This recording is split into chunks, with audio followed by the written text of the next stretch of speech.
امام اعظم ابو حنیفہ رضی اللہ تعالی عنہ وہ مستند امام ہیں ہمارے.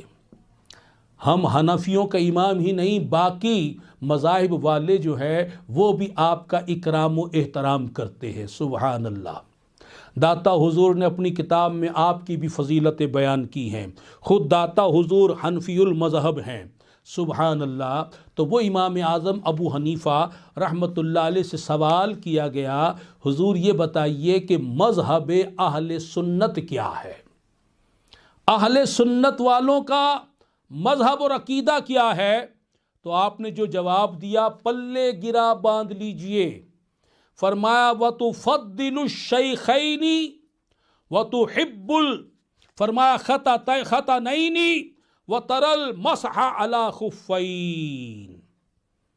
فرمایا کہ مذہب اہل سنت یہ ہے کہ تم حضرت ابو بکر و عمر رضی اللہ تعالی عنہ کو سب پر فضیلت دو، سب سے افضل ان دونوں کو تسلیم کرو، مانو. یہ ہے سنی ہونا.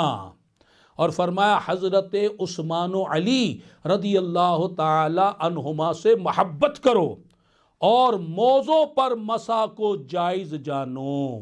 اس لیے کہ رافضی لوگ اس وقت بھی موضوع پر مسا کو ناجائز کہتے تھے اور آج بھی ناجائز کہتے ہیں. تو آپ نے ان کا رد فرما دیا. اب امام اعظم ابو حنیفہ رحمۃ اللہ علیہ کی جو بڑی مستند معتبر اور مشہور کتاب الفقہ الاکبر ہے، اس میں جو عقائد لکھے ہیں، اب وہ عقیدہ میں آپ کے گوشے گزار کرتا ہوں. باب باندھا گیا ہے اس کتاب میں المفاضلۃ بین الصحابہ، صحابہ کرام کے درمیان آپس میں فضیلت کی بات ہو رہی ہے. سبحان اللہ. کیا لکھا امام اعظم ابو حنیفہ نے؟ وَأَفْضَلُ النَّاسِ بَعْدَ رَسُولِ اللَّهِ صلی اللہ علیہ وسلم ابو بکر الصدیق رضی اللہ تعالی عنہ ثم عمر بن الخطاب رضی اللہ تعالی عنہ ثم عثمان بن عفان رضی اللہ تعالی عنہ ثم علی بن ابی طالب کرم اللہ تعالی وجہ الکریم.